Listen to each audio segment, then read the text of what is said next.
Dalam video ini, saya akan menjelaskan tentang bagaimana konsep sosiologi digunakan untuk memahami jantina etnik dan kelas sosial.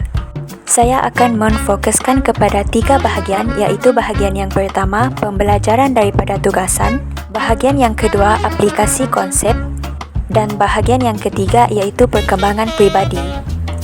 Bahagian yang pertama ialah pembelajaran daripada tugasan.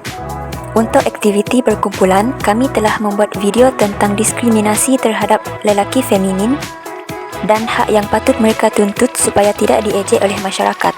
Kami juga membuat poster tentang diskriminasi servis, iaitu diskriminasi dalam perkhidmatan yang dialami oleh golongan tertentu dan berlaku disebabkan perbezaan jantina, kaum, etnik, agama, umur dan latar belakang.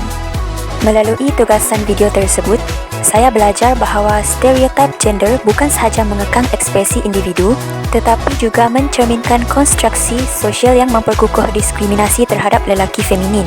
Poster tentang diskriminasi perkhidmatan pula menunjukkan bagaimana etnik, agama dan latar belakang sosioekonomi mempengaruhi keadilan dalam interaksi sosial, sehingga memperkenalkan saya kepada konsep ketidaksamaan sistemik. Aktiviti ini membantu saya mengaitkan teori seperti interseksionaliti dengan situasi sebenar yang sering dialami oleh golongan minoriti. Saya juga sedar bahawa diskriminasi bukan sekadar masalah individu, tetapi berpunca daripada norma dan struktur sosial yang tidak adil.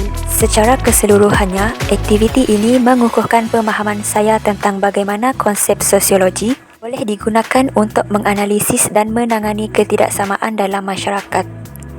Bahagian yang kedua ialah aplikasi konsep. Tugasan dan kuliah mengenai jantina, etnik dan kelas sosial dalam konsep sosiologi telah memberi saya pemahaman yang lebih mendalam tentang bagaimana hubungan sosial dan struktur masyarakat bentuk pengalaman hidup individu. Sebelum kursus ini, saya sering mengabaikan bagaimana faktor-faktor seperti jantina dan kelas sosial mempengaruhi peluang dan layanan yang diterima oleh seseorang.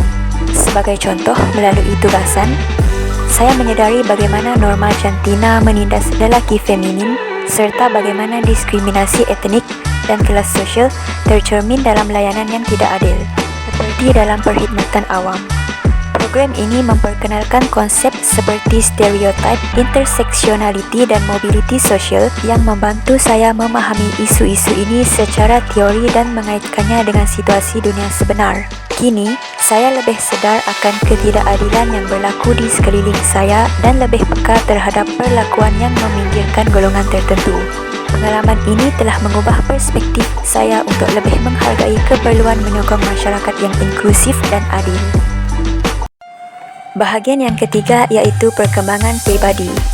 Melalui program ini, pemahaman saya tentang hubungan sosial dan struktur sosial telah berkembang dengan lebih mendalam. Saya menyedari bahawa hubungan sosial tidak terbentuk secara semula jadi, tetapi dipengaruhi oleh norma dan hierarki yang wujud dalam masyarakat. Sebagai contoh, peranan gender, stratifikasi etnik dan ketidaksamaan kelas. Kini, saya melihat bahawa konsep jantina bukan hanya tentang perbezaan lelaki dan wanita, tetapi juga tentang bagaimana norma sosial meminggirkan golongan, sebagai contoh lelaki feminin. Dalam konteks etnik, saya lebih memahami bagaimana stereotip dan prejudis memperkukuh ketidaksamaan antara kumpulan etnik tertentu. Kelas sosial pula mempengaruhi peluang kehidupan, termasuk akses kepada pendidikan dan perkhidmatan yang sering diabaikan sebelum ini. Saya kini lebih peka terhadap ketidaksamaan ini dalam interaksi harian dan ia mendorong saya untuk lebih menghargai kepelbagaian serta mengamalkan empati terhadap individu daripada latar belakang yang berbeza.